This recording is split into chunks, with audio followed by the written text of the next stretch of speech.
rero aba bantu n'ab'imitwe mu makuru tumaze gukora mu bushukuzi twakoze mu bushakashatsi butambuka inkuru zikorwa kuri aba bantu ari aba bantu bita abahanuzi ari aba bita abapasiteri ukuri twarakumenye n'ab'imitwe nibicururize nibivugira ibyabo ariko iyi groupe yose twaje gusanga ari groupe mafia iri aho ngaho ibeshya ihimba inkuru ikina amasenario kugira ngo habare abazamura abantu ariko bagamije inyungu zabo baba bagendeye kuri ubwo bupasiteri cyangwa se no kubindi rero uyu nguyu yazanye nk'umuhanuzi wamuhanuraga bikaba ikigaragara ni kimwe yatangiye amuhanurira ibintu bikaba amukorera na publicity noneho no agezeho amuhanura akavuga ibintu nabwo bikaba bivugwa yuko uyu nguyu ari we wahanuye ko Rusagara atazabana nande na Pastor Mutesi byarangiye ariko bibaye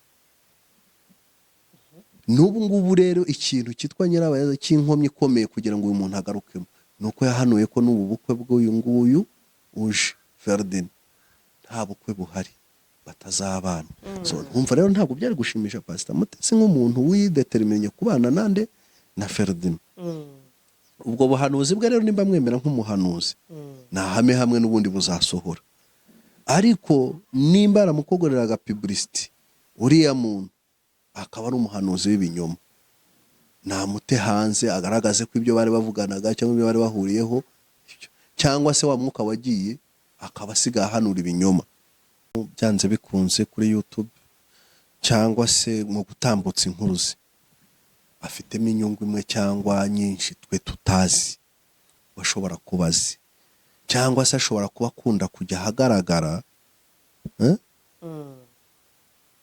kubera impamvu ze bwite so nuko amajwi yarasohotse rero kwari ukugira ngo yiprotecting kwari ukugira ngo agaragaze yuko ibintu byagiye bivugwa byose nta shingiro bifite cyangwa se babivugaga ku bw'indonke cyangwa se kuko babuze igitangaza we yakiriye ari we Ferdinand kuko twamenye nyuma y'uko iriya nkuru itambuka twamenye yuko nanone Ferdinand na Mutesi bahuye n'umugore wavuga babyaranye w'umugangakazi bivuga ko bahuye ku munsi wa Saint Valentin ibyo bintu bimaze gutambuka bikamenyekana Bosco Empire iyo nkuru niwe wayisohoye bwa mbere ariko se ko bahuye ari babiri iyo nkuru ninde wayishyize hanze ngo yibwira nukuvuga ngo erega ntabwo nta ikintu kibereye ku isi burya ibintu biyobekana ntabwo ari ibintu birenze umuntu umwe Mutesi ashobora kubivuga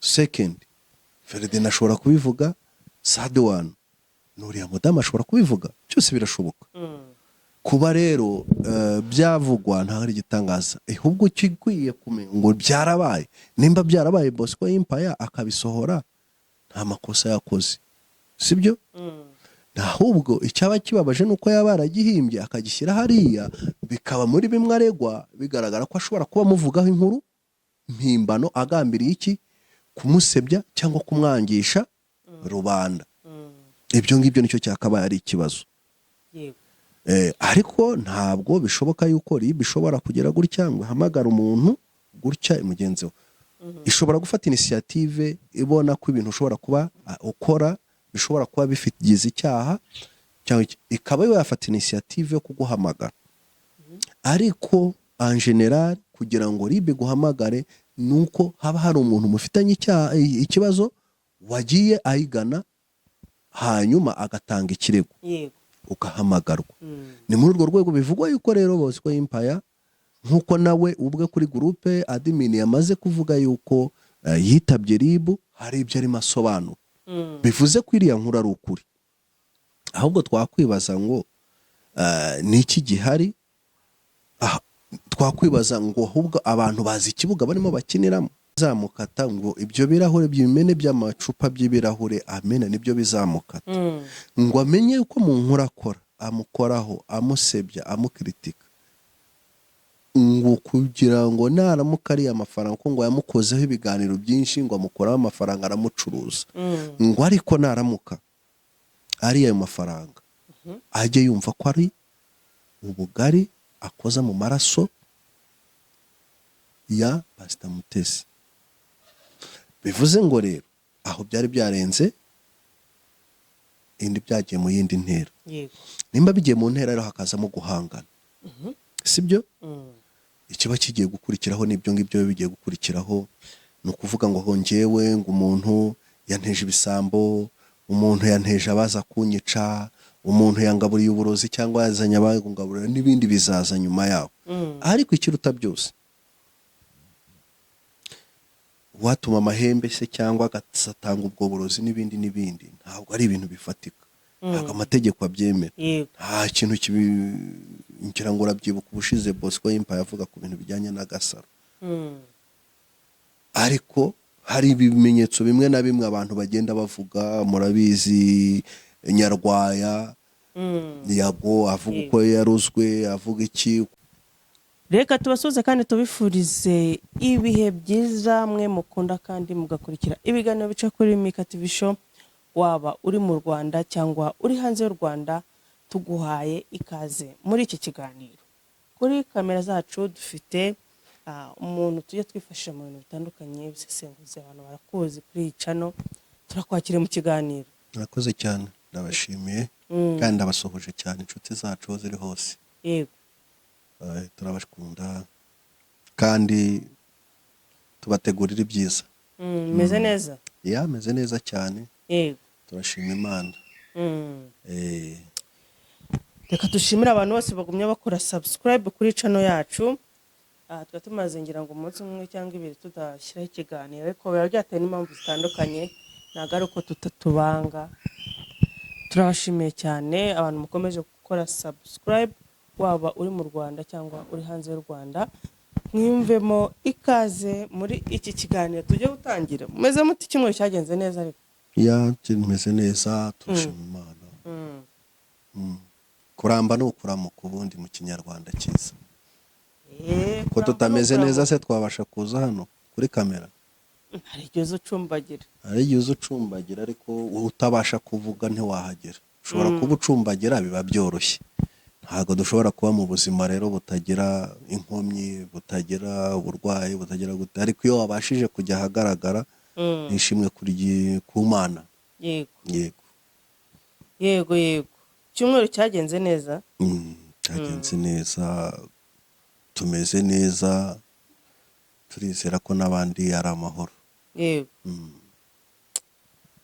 Yego, yego, yego, yego. Ibintu rero bimaze iminsi bitameze neza kuri iyi mihanda, ubwo ntari nyiriho, ariko ayikurikiraga hirya no hino, narebaga uburyo ibintu bimeze, narebaga uburyo ibintu byifashe hirya no hino, nabonaga ibintu bitameze neza. Ntabwo ibihe bizahora bimeze neza, niko isi iteye. Igihe bamwe barishima abandi baba bababaye, igihe bamwe bajya mu bukwe abandi baba bagiye gushyingura, igihe bamwe bapfusha abandi baba bavuka, hamwe impundu zivuga, ahandi n'ibyo. Niko isi iteye, ntabwo dukwiye kubimenyera, nubwo bitamenyerwa, ariko ntabwo, ariko niko twabisanze kandi niko tuzabisiga. Yego. Bamwe mu bantu tuzi b'abasesenguzi mu Rwanda bajya bacukumbura inkuru kandi bafite abantu babakurikira batari bake, uwo nta wundi ni Bosco Empire, ubarizwa ku kinyamakuru cye cya Bosco Empire, akaba ari nawe CEO wa Bosco Empire. Biravugwa yuko ubu ngubu ashobora kuba ari mu maboko ataraye, ndetse ngira ngo uyu ni umunsi wa kabiri. Bivugwa yuko ashobora kuba hari ibyo ari kubazwa, ariko akabibazwa abamo, ari mu maboko ataraye. Yego. Kare nayigiye kuri nuza groupe ye ya WhatsApp ya Bosco Empire, nuko mbona yanditse ati, ni umuntu yagize admin ati, hello guys, Bosco nubwo hari amakuru avuga ko yafunzwe, ntago nanjye ndayamenya neza, ariko ni utuntu duke ari gusobanura, babaye bamufite kuko hari ibyo bashaka kumubazaho amakuru, kandi agarutse na hanze abo yagiye gutangaho amakuru bashobora kwica iperereza. ariko araza kugaruka nibimara gukemuka. Murakoze. Ibintu igihe y'intera sinayumvishe. none se yavuze ko nyine arasobanura ari hehe? Ari mu maboko ya RIB. maboko none se twatandukanya gufungwa gute no kuba umuntu ari mu maboko ataraye? Umuntu yitwa ko yafunzwe ariko yakatiwe, Yego. sibyo? Ariko igihe akiri Baba bari ibisobanuro kumugenzaho ibyaha. igihe Ubu bari agenzwaho kugenzwaho ibyaha, ibyaha. ushobora kugenzwaho ibyaha uri mu rugo cyangwa se uri muri RIB. uri muri RIB bitewe Bitewe n'uko n'ibyaha ushobora akora, gutambamira iperereza cyangwa cyangwa wenda- kuburizamo ibimenyetso, cyangwa kubukekwa yuko ushobora gutoroka.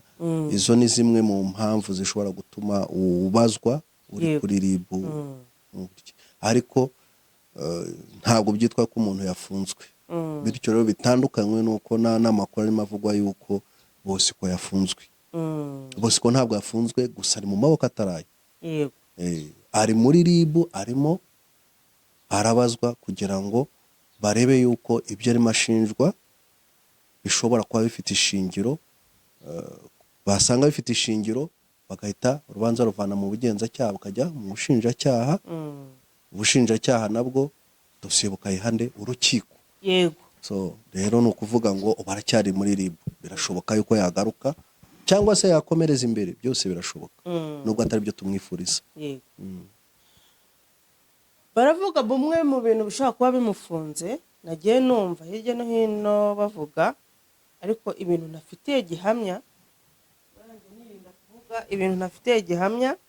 Ni nayo mpamvu ngiye manukira ku kinyamakuru cyitwa gutya nkabanza nka pureyinga ijwi bakabyivugira, ubundi barangiza hazagira umbaza,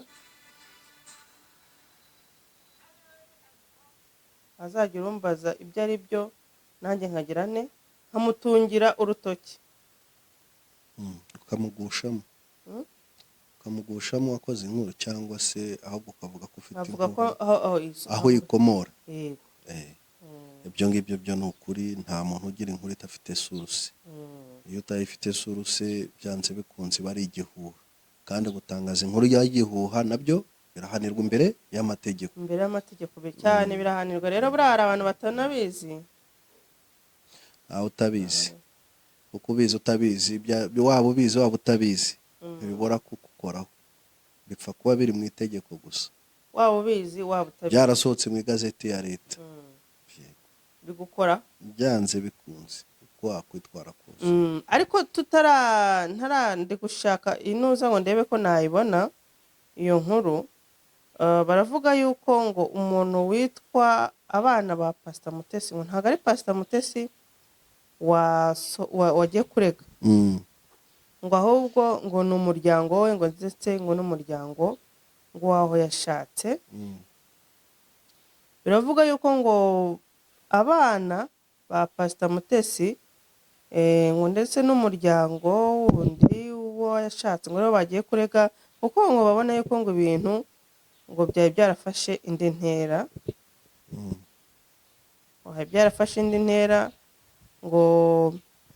Ngo hari ibintu ngo Bosco Empire yagiye atangaza bigakomeretsa umutima w'umuryango.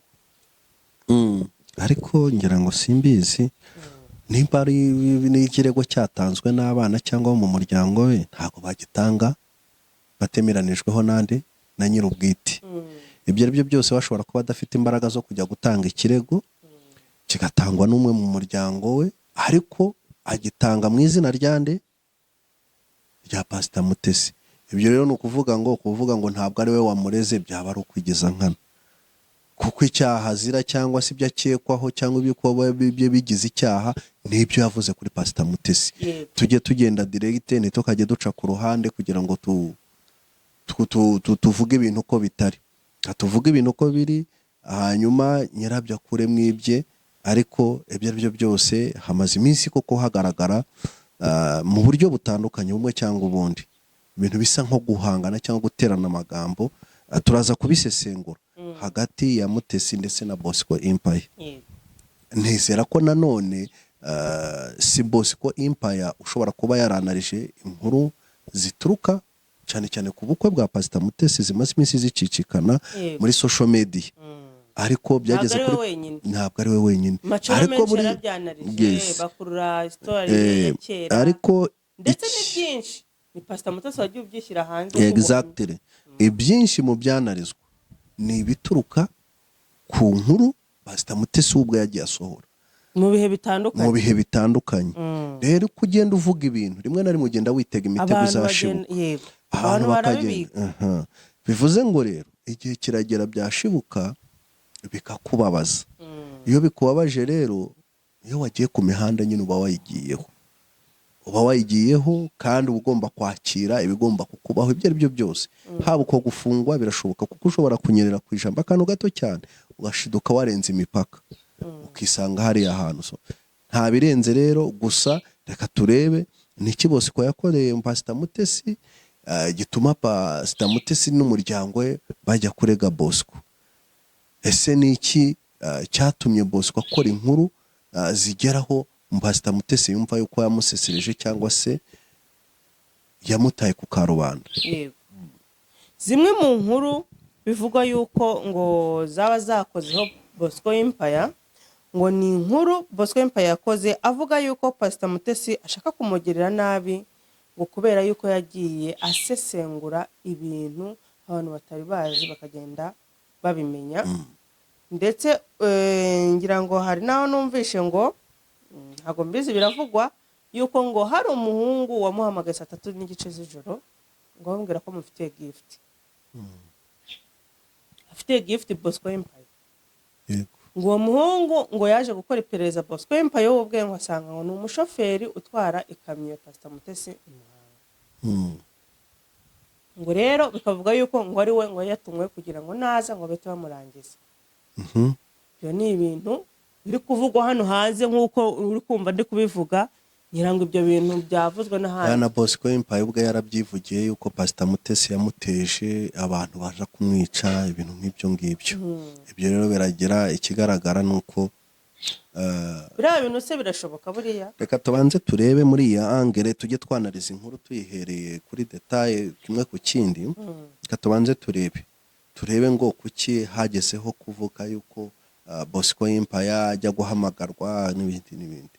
Kwanza ikintu cyabaye cyangwa icyaha cyaba cyarabeho cyangwa guhangana byabereye muri social media.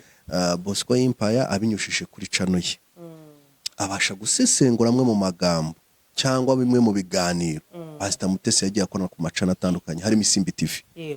Turabyibuka Pastor Mutesi aho yavugiye yuko afite ubukwe n'ibindi bagiye bavugana na Sabe.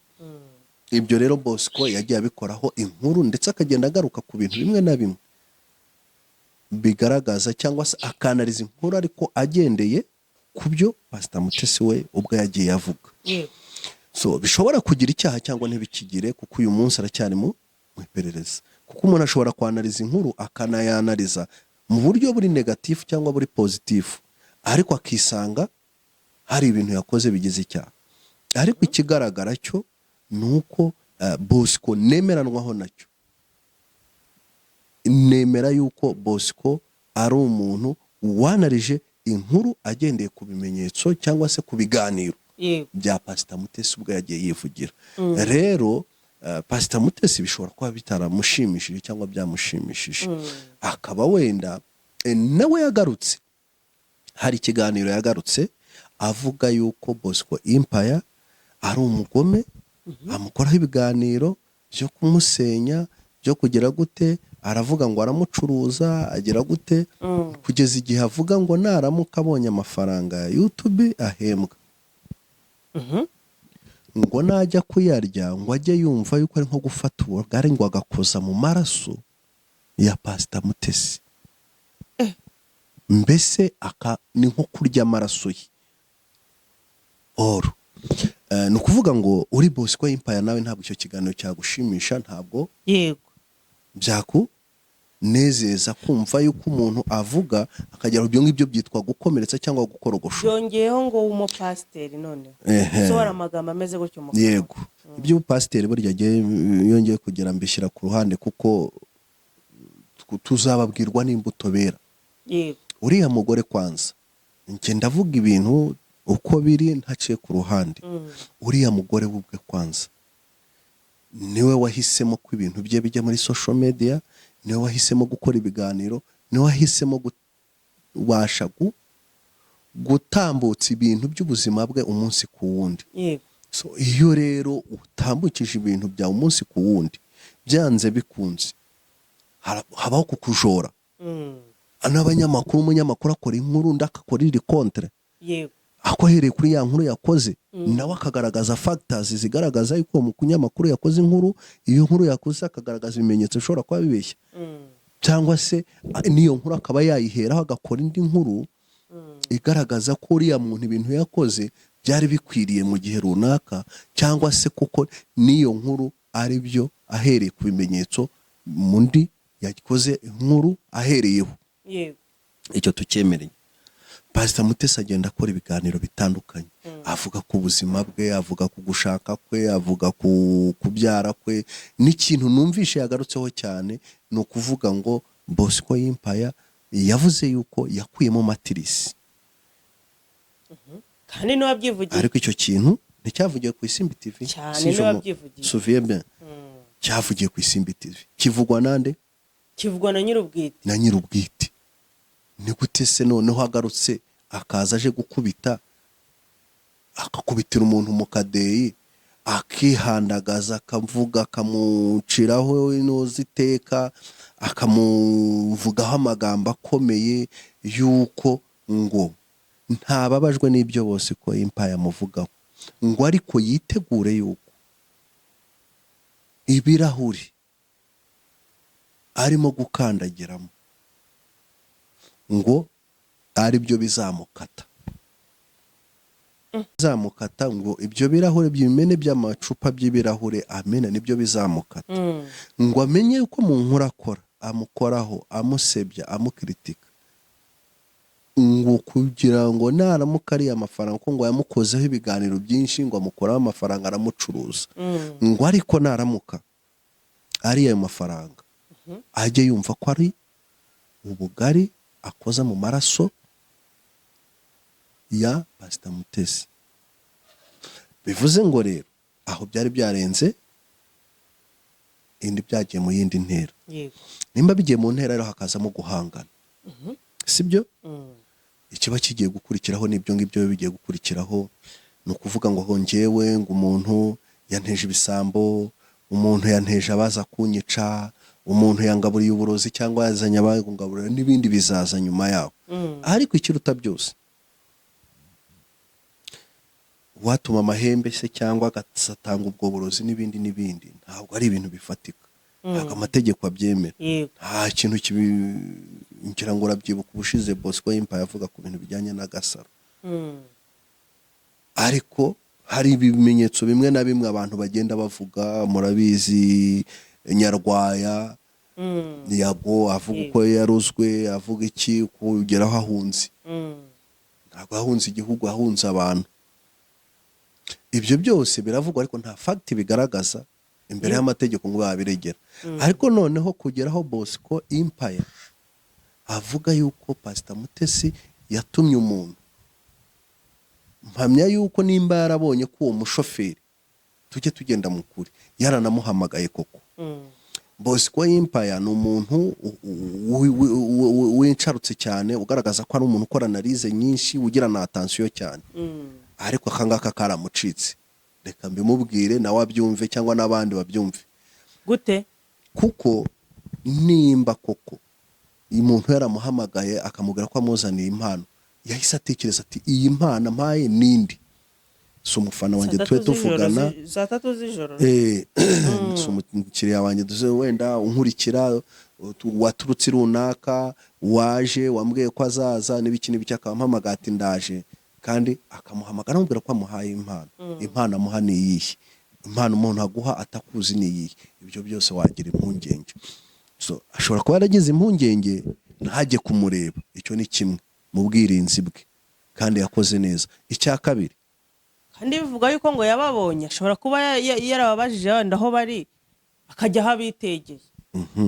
Icya kabiri rero Bosco yakoze yabonye akurikirana imyirondoro cyangwa n'ibindi byo wamuhamagaye, asanga ni umushoferi utwara iki ikamyo ya Mutesi yanditseho Mutesi Biravugwa kuri yuko ngo karite ari- jone Eh, uko bivugwa.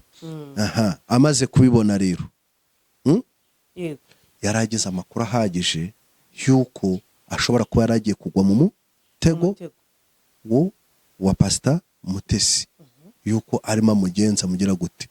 Ariko ibyo byose Bosco Empire yaraje abivugira kuri kamera, sibyo? Yego. Kabiri, nyuma yo kubivuga biriya bintu yakaba yarabijyanye muri RIB, Yego. akagaragaza uburyo umuntu amuhamagara atamuzi n'ibiki akamuprometa kumuha iki, noneho akagerageza n'ibimenyetso abaha, akabwira ati jyewe umuntu ntekereza ko dufitanye ikibazo no gutya na gutya na gutya, n'ikimenyimenyi umuntu wampamagaye naje gusanga hari isano bafitanye mu buryo bumwe cyangwa ubundi, nkeka yuko rero nshobora kuba naragambaniwe, nkaba nari ngiye kugwa mu cyuho cy'uriya muntu cy'abagizi ba nabi. Yego. Akabitanga, agategereza ko RIB ikora isesengura ryayo n'iperereza ryayo kugira ngo amenye yuko koko Pastor Mutesi ashobora kuba yagize gute, Ariwe wabiri inyuma. ari ubiri inyuma. Yego. Ariko ntabwo ariko yabikoze, ahubwo yagiye kugira gute, gukurikirana Pastor Mutesi, akora inkuru, nawe avuga yuko bamuterorije, nawe atangira kumuteroriza. Yego. Icyo ni icyaha gikurikiranwa.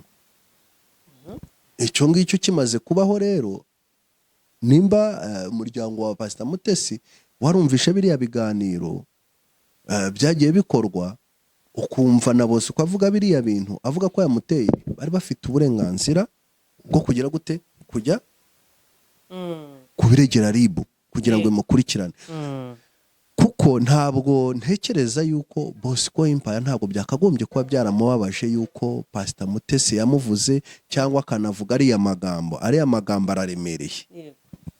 Ariko nimba aremereye, nawe turabizi ko akoresha andi magambo aremereye igihe akora ibiganiro bye avuga ku nkuru z'abandi. Twakamenya ikibuga turimo, tukamenya n'umukino turimo, bityo bikaduha kuba tafu. Ariko nta guciye mu ijambo, ngewe mbona Bosco Empire ntabwo ari ikibazo ku bantu bamukurikira no ku banyarwanda.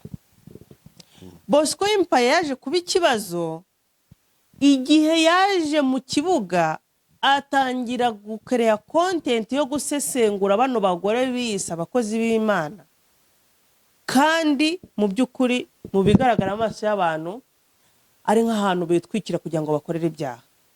Yego.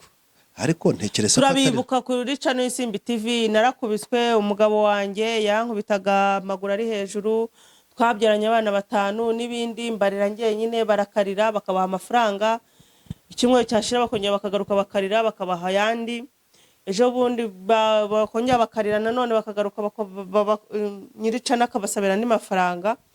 Tugiye kubona mwoka byaramwe buriya ngo ubwenge bw'umwe si bwiza, tubona hadutse umuntu w'umugabo witwa Bosco Empire aza none abakubitira mu ntege, abakubitira mu nkokora, ashyira ukuri hasi, abantu batangira kumenya abita abakozi b'Imana abaribo.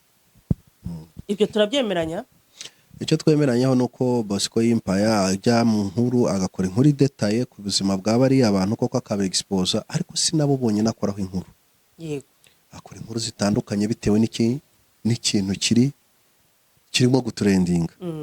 So rero bivuze ngo nicyo nashatse kuvugaho, bariya abagore yarabavuze, abavuga ukuri, amenya no kwihisha inyuma y'amarido, noneho abicira na diru zabo. Urebye Bosco Empire niwe muntu waje agabanyamarira kuri channel ya Isimbi TV. Hanyuma rero abantu barariraga bakabaha amafaranga. Aho Bosco Empire aziye atangiye gusesengura, abantu batangira kugira ubwoba. bibaza ngo abantu ni bandi. Kuko buriya abantu rimwe na rimwe hari ibintu tuzajyaga dushaka dufata umwanya ngo dusesengure cyangwa twanarize cyangwa dukore ducukumbure.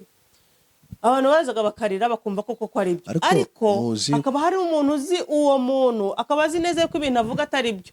Reka ngo nk'inkuru yigeze gutambuka ku Isimbi, abantu bavuga ati uyu mugore turamuzi arabeshya. Ubwo yaraje ararira avuga uburyo umugabo we amuhoza ku nkeke, amukubita agira ate, ararira koko ararira, amafaranga aramanuka, bapininga nimero ye, amafaranga aramanuka.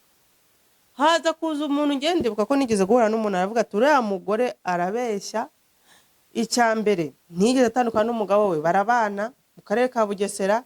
Icya kabiri uriya mugore ntiyigeze avanwa muri business n'umugabo gukora ko adashaka ko akora. N'ubu tuvugana uno nkwereka ahantu yicaye muri alimentation. ni Urumva ukuvuga rero ngo Bosco Empire yabaye umutego cyangwa yabaye bariyeri y'abantu bamwe na bamwe bagenda bakura ku migati. cyane cyane kuko bavuga inyuma yo gukuga inkuru akabakurikirana akamenya ukuri kwabo akagutangaza. Ikindi niho bitandukanye, njya mpamya yuko ariya macano yatambutsaga biriya biganiro n'iki babaga babizi banafitanye ibanga na bariya abantu batangaga ibiganiro bafitemo ibanga nyine bafite inyungu babiziranye. Kuko mbere yo gukorera ubuvugizi umuntu, mbere y'ukuntu ugira icyo ukora, mbere y'uko ufasha umuntu, urabanza ukamenya koko ibyo bintu kuri kwabyo. Ntabwo umuntu yaza ngo aguhamagare ngo kuri cano ngo numvishe ukora ibiganiro, numvishe utabariza abantu, numvishe ufasha, none nanjye nifuza yuko untabariza cyangwa se unsabira ubufasha. Icya mbere ubanza gutekereza ni uguhura na wa muntu ukamwumva. Icya kabiri ni ukumugeraho kugira ngo umenye yuko ugire facts. Wa muntu ushobora kuguhamagara akeneye gufasha uriya muntu, nakubaza umuha amakuru, umuha idonido, umenye ngo afite ibibazo ibi n'ibi, ese ubufasha akeneye ni ubuhe. Rero hamwe na hamwe aho ngaho niho hagiye hazamuka utuntu two kugira gute, ugasanga abantu binyuzemo. Ari nabyo byaviriyemo uriya mugabo guhindura ibiganiro yakoraga, kuko basanzwe hakorerwamo amanyanga menshi. Rero Bosco Empire mu by'ukuri nemera yuko analize ze rimwe na rimwe aba afite n'ibimenyetso, kuko arabizi yuko byanze bikunze nyuma y'umuntu hari uwundi. Ariko ikirenze kuri ibyo ngibyo byose, wenda icyo namugaye ni ugusatira, akamenya amakuru, yamara no kuyamenya akajya no gusatira uriya muntu. Ibyo ngibyo ntabwo ari ufite uburenganzira. Afite uburenganzira bwo gukora inkuru akayitambutsa idafite ikibangamyeho, ifite ibimenyetso. Ariko ntabwo afite uburenganzira bwo kugira gute, bwo gusanga umuntu. Ni nko kwivanja biriya no kwihorera. Amusanze agiye kureba aho bari, agiye gufata amafoto kugira ngo wowe wigize polisi cyangwa wigize RIB. None se ikibazo mfite ni kimwe. Twigeze kumva amajwi yagiye hanze ejo bundi, wiyita Pastor Mutesi n'umugore witwa ninde, harya wa mugore avuga ko yatwaye umugabo we Sandrine. Twayumvishe hanze amajwi yagiye hanze. Biravugwa yuko ayo majwi ari Pastor Mutesi wayarikodinze akayahereza aba YouTubers ngo bayashyire hanze. Ubundi ubwo yaragamije iki? Reka tubanze byanze bikunze kuri YouTube cyangwa se mu gutambutsa inkuru ze, afitemo inyungu imwe cyangwa nyinshi twe tutazi, bashobora kubazi, cyangwa se ashobora kuba akunda kujya ahagaragara kubera impamvu ze bwite. Ni kuba amajwi yarasohotse rero, kwari ukugira ngo yiprotecting, kwari ukugira ngo agaragaze yuko ibintu byagiye bivugwa byose nta shingiro bifite, cyangwa se babivugaga ku bw'indonke, cyangwa se kuko babuze igitangaza we yakiriye ari we Ferdinand. Kuko twamenye nyuma y'uko iriya nkuru itambuka, twamenye yuko nanone Ferdinand na Mutesi bahuye n'umugore wavuga babyaranye w'umugangakazi. Bivuga ko bahuye ku munsi wa Saint Valentin. Ibyo bintu bimaze gutambuka bikamenyekana, Bosco Empire iyo nkuru niwe wayisohoye bwa mbere. Ariko se ko bahuye ari babiri, iyo nkuru ninde wayishyize hanze ngo yibwira? Ni ukuvuga ngo erega ntabwo nta ikintu kibereye ku isi, burya ibintu biyobekana ntabwo ari ibintu birenze umuntu umwe. Mutesi ashobora kubivuga, second Ferdinand ashobora kubivuga, third one n'uriya mudamu ashobora kubivuga, cyose birashoboka. kuba rero byavugwa nta hari igitangaza ahubwo kigwiye kumenya ngo byarabaye nimba byarabaye Bosco Empire akabisohora nta makosa yakoze sibyo ahubwo icyaba kibabaje nuko yaba aragihimbye akagishyira hariya bikaba muri bimwe aregwa bigaragara ko ashobora kuba amuvugaho inkuru mpimbano agambiriye iki kumusebya cyangwa kumwangisha rubanda ibyo ngibyo nicyo cyakabaye ari ikibazo ariko ntabwo bishoboka yuko RIB bishobora kugera gutya ngo hamagara umuntu gutya imugenzi we ishobora gufata initiative ibona ko ibintu ushobora kuba ukora bishobora kuba bigize icyaha cyangwa ikaba yafata initiative yo kuguhamagara ariko en general kugira ngo RIB guhamagare nuko haba hari umuntu mufitanye ikibazo wagiye ayigana hanyuma agatanga ikirego ukahamagarwa ni muri urwo rwego bivugwa yuko rero Bosco Empire nkuko nawe ubwe kuri groupe admin yamaze kuvuga yuko yitabye RIB hari ibyo arimo asobanura bivuze ko iriya nkuru ari ukuri ahubwo twakwibaza ngo niki gihari twakwibaza ngo ahubwo abantu bazi ikibuga barimo bakiniramo bazi ibyo bakina umuntu atambukije inkuru undi akoze verisiyo y'iyo nkuru bigize gutya kubera ko hari ibyo yamuvuzeho undi aragarutse bigezaho tansiyo zizamuka batangiye guterana amagambo ibi ngibi ni ikigaragaza yuko iyi ntuza yacu iyi social media yacu iracyari hasi cyane ntabwo turaba abanyamwuga kuko tubaye abanyamwuga mujye mubibona za Kampala za hehe za New Vision isohora inkuru ukajya kumva inoza televiziyo y'igihugu isohoye inkuru hakaza New Vision yivuguruza ugasanga hari ikindi groupe media nayo ibivuguruje ugasanga haruvuga yuko Besigye yafunzwe leta irimo imubeshyera undi ugasanga araje arabyemeje n'icyo akanagaragaza n'ibiki ibintu rwose wumva bitakabaye wenda bizwi muri media cyangwa bivuga muri media yego aka twumve umuntu witwa Kamarade ukuntu Kamarade ni umwe mu banyamakuru bakorera kuri 3D TV no kuri 5 to 5 ikinyamakuru gikorera hara mu mujyi ndetse akaba n'inshuti ya hafi y'umuntu witwa Pastor Mutesi ni inshuti ya hafi y'umuntu witwa Pastor Mutesi kubera ko ngira ngo urabyibuka muri saga za Pastor Mutesi n'umuntu witwa Rusagara yagaragaye ari kuri kote ya Pastor Mutesi ndetse bivugwa yuko ngo hari ukuntu yaba yaraguriwe amata y'abana kugira ngo agumye akora akazi neza ndetse agire n'imbaraga akire na morale nuko ku murongo wa telefone rero yavuze ibi bintu bikurikira Bosco Empire yafunzwe ayo makuru waba yamenyeho ese koko nibyo ni bimwe abantu bari kuvuga bimeze gute ego Bosco Empire afungiye Muhanga n'ubundi ari nahasanzwe atuye mbonye bavuga ngo kuri station yari ya Nyamabuye yego ni haraye kabisa ubundi nubwo ari Bosco Empire wenyine agomba kurara muri kasho agomba kurara muri kasho abantu bagera nko muri 4 n'abantu amakuru navanye hano n'abantu bagiye bakora inkuru za Pastor Mutesi uribuka yuko nyuma yuko ashingiwe cyangwa asezeranye imbere y'amategeko kuko buri yose ashingiwe imbere y'amategeko umugore aba ari uwawe urabura umugore n'umugabo havuzwe ibintu byinshi abantu barabinenga abandi barabishima ni ku mihanda n'ubundi ugomba kunyura mu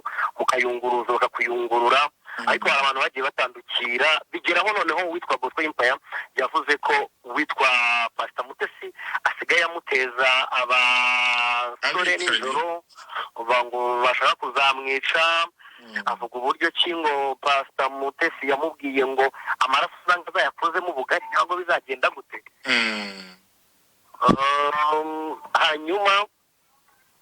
hanyuma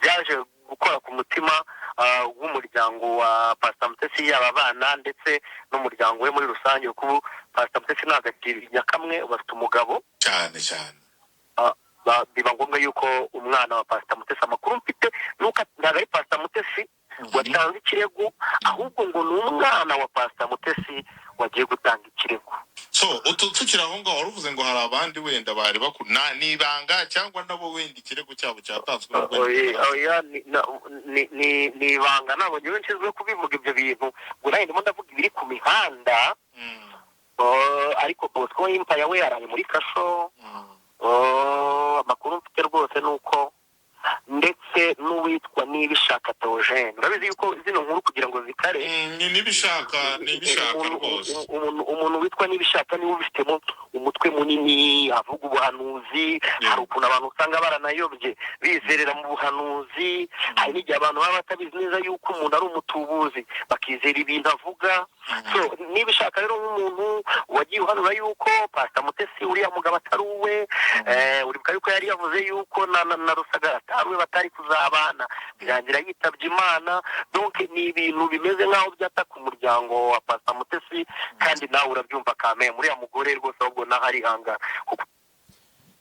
reka tugarukira biravugwa yuko ngo umwana wa Pastor Mutesi ari we muntu waba watanze ikirego muri RIB nkibaza umwana wa Pastor Mutesi kucyare wagiye gutanga ikirego muri RIB nyirubwite ntahari cyangwa yatumwe icyo kintu nicyo naganira nigeze kukivugaho reka nkigarukeho ntabwo umwana wa Pastor Mutesi afite uburenganzira bwo kujya gutanga ikirego mama watabimuhereye uburenganzira nta nundi ubifite mu muryango wa Pastor Mutesi ugomba kujya gutanga ikirego Pastor Mutesi atabifitemo ukuboko bivuze ngo abashobora gutanga ikirego Pastor Mutesi atabyemera akagenda akandikira urukiko cyangwa se akandikira RIB akavuga ati jewe nta kibazo mfitanye n'uyu muntu ibyo yamvuzeho twarabiganiye cyangwa mu buryo bumwe cyangwa ubundi ariko bariya mwana ntaho yaba ahuriye nabyo